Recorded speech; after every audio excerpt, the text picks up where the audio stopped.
things are bad, but there could be some hopium. We look at Bitcoin on the monthly, and it's not fantastic.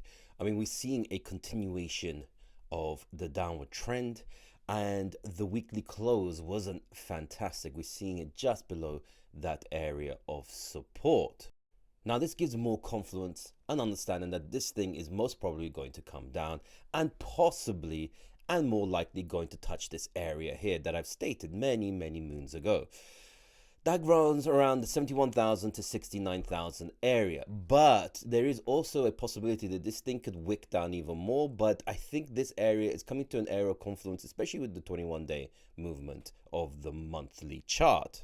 If we look at the daily, that looks even worse, to be honest. I mean, we're seeing Bitcoin settle underneath some of the largest EMAs and the area of fair value gap support. Those things are going to hold as very heavy resistance, and it's going to need a lot of work for this thing to come back up. Now, I'm saying that if you want to have a possibility of a trading aspect here, and you want to be safe, I think if Bitcoin comes above the 93,500 around that area, you're pretty safe to do some medium risk longs. Anything above 100,000 is, yeah, we're back in the game. But unfortunately, it looks like this thing will most probably continue down towards the 72 and further down from there. Now, my main worry is the liquidation graph. We're getting billion dollar liquidations on a daily basis. It's actually quite surprising how much liquidity is in this market at this present moment.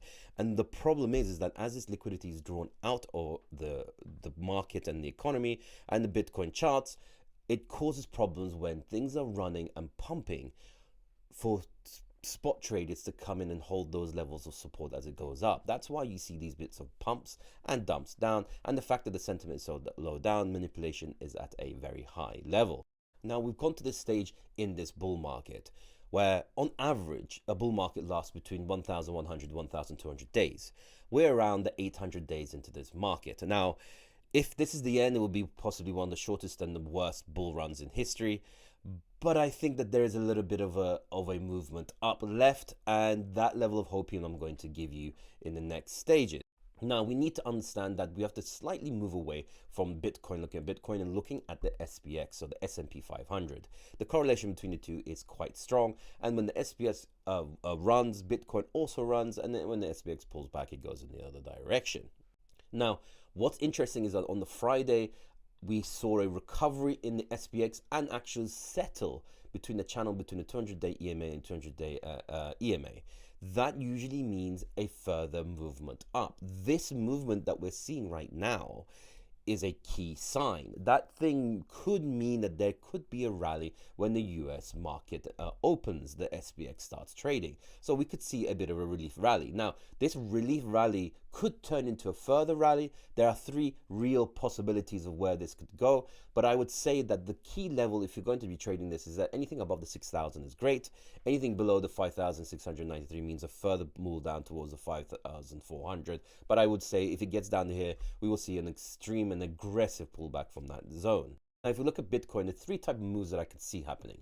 We could see a small grinding back down to here and then a movement up, or we could see a movement up towards the 100,000 and then have a further correction down towards the 66,000, or we could see a small rally up to around the 90,000, come back down, test here, and move back up from there. The reason why I say these three scenarios are going on is mainly because of three main factors. If you look at the USDT dominance, Bitcoin and various other coins have an inverse relationship towards the USDT dominance. The USDT dominance is a stable coin, and usually people sell into that up when they're getting out of the Bitcoin market. Now, what we see here is forming a somewhat of a double top. That usually could mean a further continuation down. That continuation down could mean a pump in the crypto market. Whether it will be down to the 21-day EMA or even further down towards the 4.8%, this could indicate a further move down. We will see what happens. This is a level of hopium. Two further areas of possibly good news, and that could indicate a movement up, is that open interest is at its lowest since the bear market. Now, that is a key sign. Because if we have open interest at the lowest level of the bear market, but we are in essence in a bull market, that could indicate an aggressive movement up. That is, funding has turned negative. Now, when negative funding has occurred in relation with open interest being in the lowest level since the bear market, but we're in a bull market, those two indications with the level of the USDT dominance all collusing together and creating a scenario where there could be a further push up. Negative funding and negative interest in this market scenario with Bitcoin at where it is points towards a movement up. Now, this movement up also comes in line with the 72,000 area. This also comes in line with various other indicators. And one key factor for those people that trade Elliott waves, it could also indicate wave 2 of wave 3 in the 5-wave function. What I mean by that, wave 3 is the most aggressive movement up. So yes, people look at it a longer time frame, and this looks like it's the wave 5 and this is coming down. But if you look at it a shorter time frame, this could be the wave 1, 2, which could come down towards the 72,000, and wave 3, which is the extension up, then the pullback. These are the areas that are giving some level of confidence, but I would be careful to trade that as well because the market is unsure at this present moment.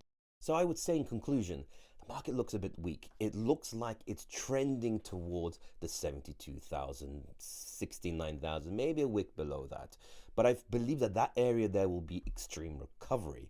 Now, we do have a possibility in the next 2 days that the S&P 500 will have a bit of a relief rally because it has pulled back into the 200-day EMA and MA zone. That usually means a continuation up because that's where it closed on the Friday. So when Monday opens up, we could see a movement in that direction. Now, we do have worries of further Donald Trump tariffs and various other aspects and things that are causing uncertainty in the market, but that uncertainty is, in my opinion, a man-made thing.